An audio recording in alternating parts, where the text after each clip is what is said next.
Good morning, my fellow colonists. It has come to my attention that many of you wish to have your own Puritan haven, with beautiful landscapes to raise your family on. Now, after many years of bickering and arguing, we now have our own land where our grain can grow with none of the lowlifes of Massachusetts asking us to share. Thanks to Puritan Reverend Thomas Hooker, we were able to settle here in the great land of Connecticut. Thomas Hooker did more than just establish this great land colony for us. He set a standard for us to follow, a base for us to grow on, without limiting yourself to the lower standards of surrounding colonies. Today, you can find him at the Congregational Church delivering beautiful sermons and inspirational homilies. Hooker originated from England. He was not able to practice his religion freely. Instead of staying and being persecuted for his religion, he decided to move to the land of opportunities with hope of being able to practice his faith. But the people of Massachusetts did not take kindly to that. So to get away from the hate, he made Connecticut for him and his fellow Puritans. There was a time when we were dominated by an aristocratic fiend, but here in our Puritan colony, we know that no one person is better than the other. So now, everyone, including the small workers, can vote and hold office. We do not worry if you do not get into office. Every decision will be made with the people in mind. Because if it was not for people like you, our manual laborers, we would not have the booming economy that we have today. Shipbuilding and manufacturing has helped our economy so much, with fishing and shipping along the coast and timber production in the west have joined together to establish the thriving economy that we have today. Many believe we could not pull through without a charter, have been able to survive and excel while establishing a more democratic settlement. The political affairs of Connecticut are all in line, as well as the establishment of the Fundamental Orders of Connecticut in 1639, composed of a preamble and 11 orders, naming God's requirements for a good and orderly government, to order and dispose of people's affairs, and the reasons for people to associate and enjoin themselves into a commonwealth, established to maintain and preserve the liberty and purity of the gospel of the Lord Jesus, as well as This is horrible. What are you doing? You're messing up.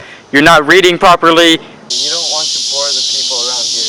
You're gonna want the newspaper reporters and the neighborhood to talk good about you. Look, I know you're trying here, but you're gonna want to actually think about the people around you. Okay, like Benjamin here. Get over here.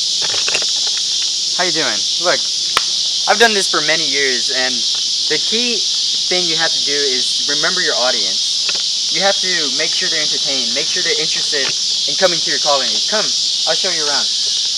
What you gotta do is you gotta show them the good things about Connecticut, such as the Connecticut River, how reliable a water source anyone could use for their farmland and livestock, how there's roads people can travel on, how life here is pleasant because of the people. What you gotta do is show them that they can survive here happily. Show them how there's education systems here, how the Puritan life depends on the school teacher, how... You have children? Yes, 2. Oh, 2, okay, that's great. Bobby. Well, here, if your village contains at least a minimum of 50 people, it is required for there to be a school teacher. And if you're lucky enough for your colony to have 100 people, then there's a whole building dedicated for just schooling. And if there's anything you remember from all the things I've told you, it's this. Always please your wife.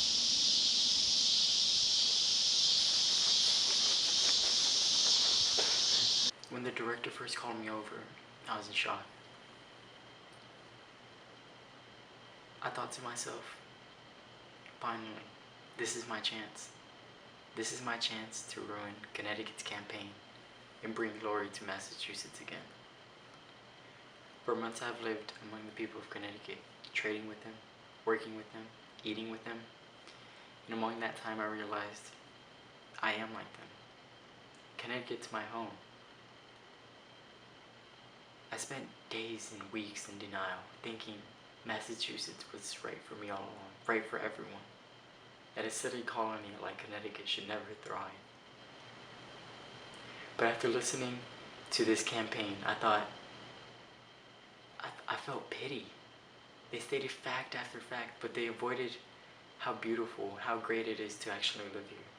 So when they asked for my advice, I knew one thing. I had to let everyone know that colony of Connecticut is for everyone, and we should all realize that.